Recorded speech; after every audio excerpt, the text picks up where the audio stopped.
సత్యసాయి బాబా సమాధిలోకి వెళ్లిపోయారు. ఇప్పటికే Sathya Sai central trust పై ఆధిపత్యం కోసం అంతర్గత పోరు మొదలైంది. నిన్న మొన్నటి వరకు ఉన్న విభేదాలు ప్రచ్ఛన్నయుద్ధంగా మారాయి. ట్రస్ట్ పగ్గాల కోసం రత్నాకర్, సత్యజిత్ కొట్లాడుకుంటున్నారు. ఇద్దరిలో ఎవరిది పైచేయి అవుతుంది? సభ్యుల మధ్య విభేదాలతో ప్రశాంతి నిలయం పరిస్థితి ఏమవుతుంది? ఇదే భక్తుల్ని వేధిస్తున్న ప్రశ్న.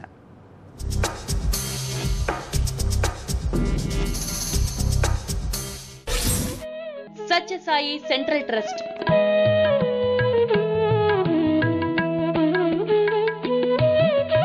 1972లో ఏర్పాటు.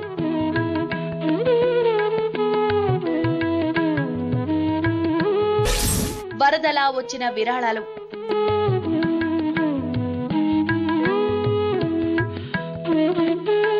వేల కోట్ల రూపాయలకు పెరిగిన నిధి,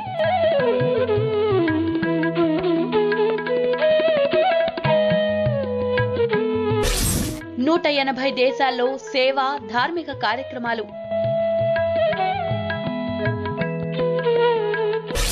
బాబా అస్తమయంతో ట్రస్ట్ భవిష్యత్ ప్రశ్నార్థకం.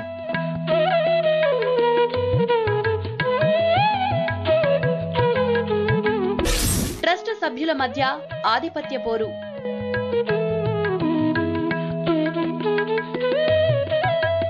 భక్తుల్లో అయోమయం.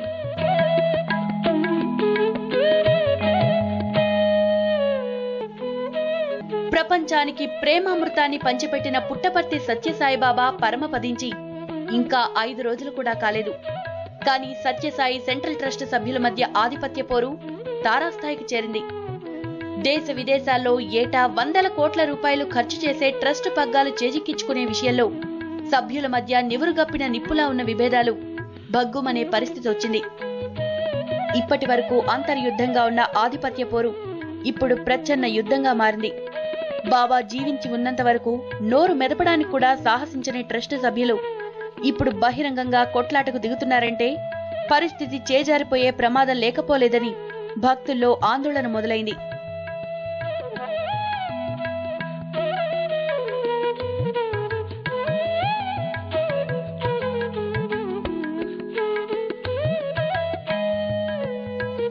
సత్యసాయి సెంట్రల్ ట్రస్ట్ పగ్గాల కోసం 2 వ్యక్తులు పోటీ పడుతున్నారు.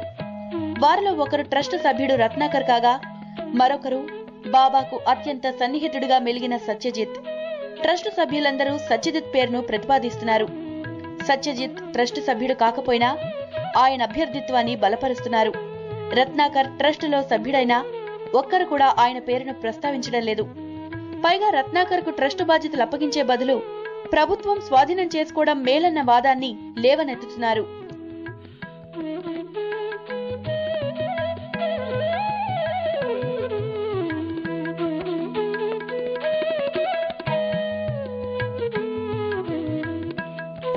ఇంతకీ ఎవరి సత్యజిత్, ఎవరి రత్నాకర్?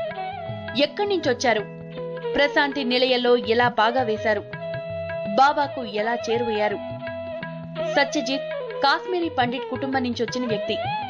సత్యసాయి విద్యా సంస్థల్లో చదువుకుంటున్న కాలంలో తల్లిదండ్రులను కోల్పోవడంతో అనాథయ్యాడు. పుట్టెడు దుఃఖంలో ఉండి కూడా బాబా సేవా కార్యక్రమాల్లో విస్తృతంగా పాల్గొంటూ సాయికి చేరువయ్యాడు. ఒకనాడు ప్రశాంతి నిలయంలో బాబా కాలుజారి పడిపోయి తుంటి ఎముక విరిగినప్పుడు కుటుంబ సభ్యులు బాబాను సరిగా చూసుకోలేదు. అప్పుడు విద్యార్థులుగా ఉన్న సత్యజిత్, దిలీప్లు బాబాకు సపర్యలు చేశారు. 2 శిష్యుల గురించే బాబా ఎప్పుడూ చెప్తూ ఉండేవారు. సత్యజిత్ లేకుండా బాబా ఎక్కడికి కూడా వెళ్లేవారు కాదంటారు. ట్రస్ట్ సభ్యులతో పాటు కుటుంబ సభ్యులకు చెప్పని ఆంతరంగిక విషయాలను బాబా సత్యజిత్ కు చెప్పేవారంటున్నారు. ఇవే అతని ప్లస్ పాయింట్లు. అయితే సత్యజిత్ కు కొన్ని మైనస్ పాయింట్లు లేకపోలేదు. చివరి దశలో బాబాను సరిగా చూసుకోలేదన్న విమర్శలు ఎదుర్కొంటున్నారు. బాబా ఆరోగ్యం పూర్తిగా క్షీణించే వరకు డాక్టర్లకు చెప్పకుండా, ఆస్పత్రికి తరలించకుండా నిర్లక్ష్యం చేశారన్న ఆరోపణలు లేకపోలేదు.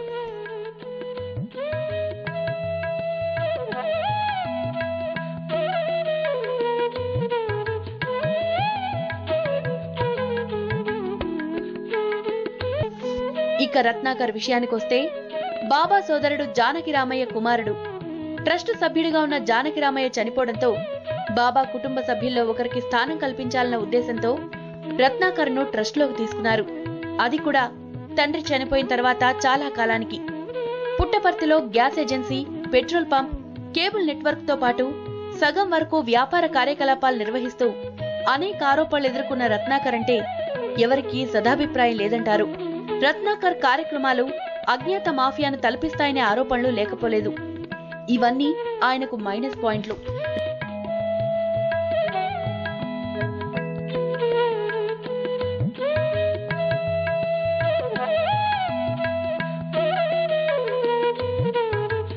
రత్నాకర్ వ్యవహార శైలి తెలిసిన సత్యసాయి సెంట్రల్ ట్రస్ట్ సభ్యులు పగ్గాలు ఆయనకు అప్పగించాలన్న విషయంలో పూర్తిగా విభేదిస్తున్నారు. ఇదే జరిగితే ఇంతకాలం కాపాడుకుంటూ వచ్చిన నిధులు హారతి కర్పూరంగా కరిగిపోతాయన్న ఆందోళన ట్రస్ట్ సభ్యుల్లో ఉంది. బాబా సేవ, ధార్మిక కార్యక్రమాలు అర్ధాంతరంగా ఆగిపోయే ప్రమాదం ఉందన్న భయాందోళనలు వ్యక్తమవుతున్నాయి. అందుకే ట్రస్ట్ సభ్యులందరూ రత్నాకర్ ను వ్యతిరేకిస్తూ సత్యజిత్ ను బలపరుస్తున్నారు. ఏ కారణంతోనైనా రత్నాకర్ కు ట్రస్ట్ పగ్గాలు అప్పగిస్తే తాము సభ్యులుగా కొనసాగబోమని తెగేసి చెప్తున్నారంటే పరిస్థితి తీవ్రత అర్థం చేసుకోవచ్చు. గత 2 రోజులుగా బాబా భౌతిక కాయాన్ని సందర్శించేందుకు వచ్చిన కేంద్ర, రాష్ట్ర ప్రభుత్వాలకు చెందిన ప్రముఖుల ముందు ట్రస్ట్ సభ్యులు ఇదే విషయాన్ని ప్రస్తావించారంటే వ్యవహారం ఏ స్థాయికి వెళ్లిందో అర్థమవుతుంది. అందువల్ల సత్యసాయి సెంట్రల్ ట్రస్ట్ సభ్యులు సత్యజిత్ కు ట్రస్ట్ బాధ్యతలు అప్పగిస్తే నిధులు పదిలంగా ఉంటాయని, బాబా సేవ, ధార్మిక కార్యక్రమాలు 10 కాలాల పాటు కొనసాగుతాయని చెప్తున్నారు. బాబా సేవా సామ్రాజ్యం మరింత విస్తరిస్తుందంటున్నారు.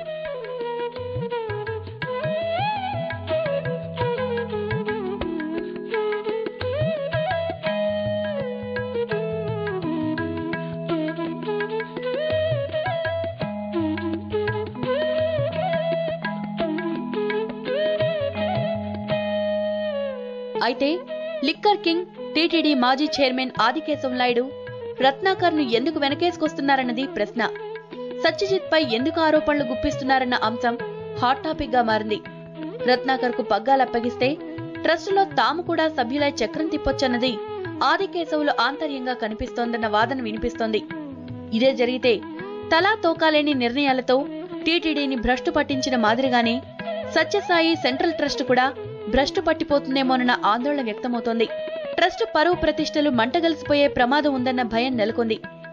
సారా సామ్రాట్ ట్రస్ట్ సభ్యుడైతే సేవా కార్యక్రమాలకే అర్థం మారిపోతుందన్న వాదన బయలుదేరింది. రత్నాకర్ ని సత్యసాయి సెంట్రల్ ట్రస్ట్ అధ్యక్షుడిగా చేసే విషయంలో వకాల్తా పుచ్చుకున్న ఆదికేశవులు ఇప్పటికే లాబింగ్ మొదలుపెట్టారని వినిపిస్తోంది. కేంద్ర, రాష్ట్ర ప్రభుత్వాలతో పాటు కర్ణాటక, తమిళనాడు రాష్ట్రాల్లో తనకున్న పలుకుబడిని ఉపయోగించి రత్నాకర్ విషయంలో పాలకులతో పాటు ట్రస్ట్ సభ్యులపై ఒత్తిడి చేస్తున్నట్టు సమాచారం.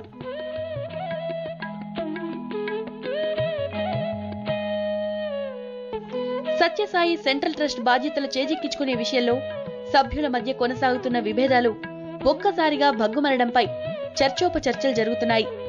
ఇది భక్తులను కలవరానికి గురిచేస్తోంది. ఈ విషయాన్ని గమనించిన ట్రస్ట్ సభ్యులు బాబా సేవా కార్యక్రమాలకు ఢోకా ఉండదని భరోసా ఇస్తున్నా భక్తులకు మాత్రం నమ్మకం కుదరడం లేదు.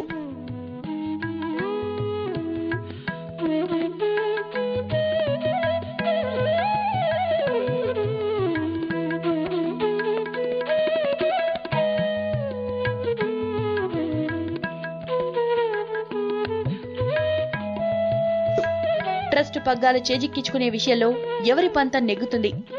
ఈ విషయంలో ప్రభుత్వం ఏం చేస్తుంది? సత్యజిత్ చేతికి తాళాలు వెళ్తాయా?